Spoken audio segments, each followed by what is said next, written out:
दीदी सुनो। हाँ बोलो। वो दीदी कल से ना मैं भी नहीं आ पाऊँगी, क्योंकि क्या है ना, मम्मी की तबीयत कुछ ज़्यादा ही ख़राब है और उनको ना कल हॉस्पिटल लेके जाना है। वहाँ पे उनको एडमिट करवाना पड़ेगा। तो मम्मी ने मुझसे कहा था कि आज ना मैं घर का सारा काम अच्छे से कर लूँ और आपसे ये भी कह दूँ कि आप ना हिसाब करके दे देना मुझे। वो क्या है ना, उनके इलाज में जो खर्चा आएगा उसके लिए पैसे चाहिए, तो इसलिए मैं कल से नहीं आऊँगी। अच्छा, तो नहीं आओगी तुम कल से? नहीं दीदी, मैं नहीं आ पाऊँगी। वो क्या है ना, मम्मी की तबीयत कुछ ज़्यादा ही सीरियस होती जा रही है, तो इसलिए मुझे उनके पास ही रहना पड़ेगा। बेटा, मैं तुम्हारी मम्मी का हिसाब तो कर देती, लेकिन मुझे तो पता ही नहीं है कि उनका हिसाब कितना है। अरे दीदी, आप इस बात की टेंशन बिल्कुल मत लीजिए, मुझे ना सारा हिसाब पता है। क्या? तुम्हें तुम्हारी मम्मी का सारा हिसाब पता है? लेकिन बेटा, पिछले 3 महीने से मम्मी का हिसाब नहीं हुआ है। हाँ दीदी, मुझे ना सारा हिसाब पता है। मम्मी ने कब कब छुट्टी की थी और उन छुट्टियों के कितने पैसे कटेंगे, ये सब भी पता है मुझे। अच्छा, पता है तुम्हें? बताओ। दीदी 2000 इस महीने का और 1145 उससे पिछले वाले महीने का और उससे पिछले महीने का है 1560 रुपये। तो दीदी टोटल मिलाकर हो गया 4705 रुपये। अच्छा, घर से पूरा कैलकुलेट कर कर आई हो तुम? नहीं नहीं दीदी, मैं घर से कैलकुलेट करके नहीं आई, मैंने सारा हिसाब यहीं पे कैलकुलेट किया है।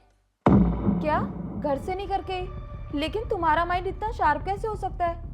तुमने बिना कैलकुलेशन के कैलकुलेट कर दिया। मैं नहीं मान सकती।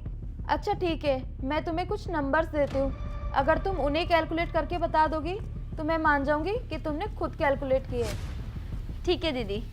ठीक है, तुम्हारे साथ साथ मैं भी कैलकुलेट करती हूँ, तभी तो मुझे पता चलेगा सही है गलत है। चलो मुझे बताओ, 822, 425 और 326 कितना होगा? दीदी 1573। अरे वाह, ग्रेट, तुमने तो एकदम सही जवाब दिया है। चलो ठीक है, मैं तुमसे दोबारा पूछती हूँ। 825, 425 और 322 बताओ कितना होगा? दीदी 1572। अरे वाह, तुमने एकदम सही बताया है। मैं तुमसे दोबारा पूछती हूँ। 225, 456, 988 बताओ कितना होगा? दीदी 1669 रुपये। सच में 1669 ही होगा। लेकिन मुझे ये समझ नहीं आ रहा, तुमने इतनी जल्दी कैलकुलेशन कैसे कर दी?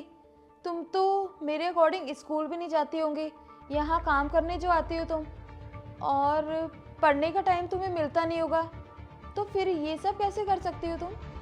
वो दीदी क्या है ना, लोग हमें वैसे ही देखते हैं जैसे वो देखना चाहते हैं।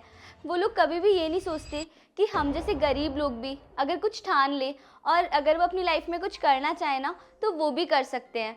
लेकिन बस वो लोग यही सोचते हैं कि हम लोगों से कुछ भी नहीं होगा, हम लोग सिर्फ ये छोटे मोटे काम करने के लिए ही बने हैं।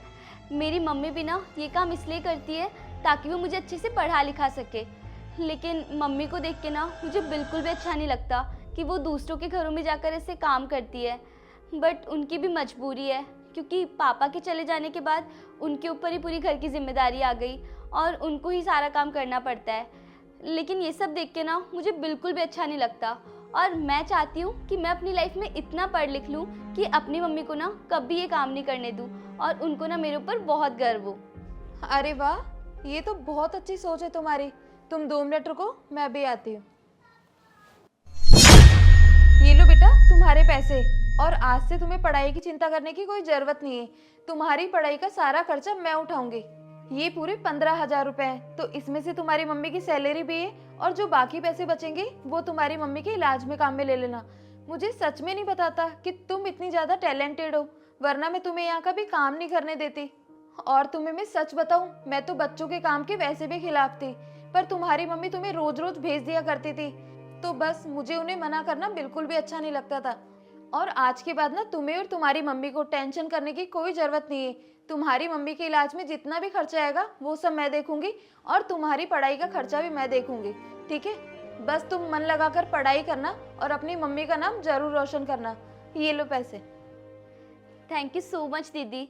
मेरी माँ जितना अच्छा आपको बताती थी ना, आप तो उससे भी अच्छे हो, वरना आज के ज़माने में हम जैसे लोगों के बारे में इतना कौन सोचता है।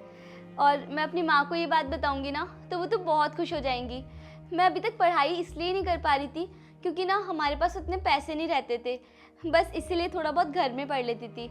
लेकिन ये बात सुनने के बाद ना मेरी माँ तो बहुत खुश हो जाएंगी। आपका बहुत बहुत धन्यवाद। अब मैं चलती हूँ।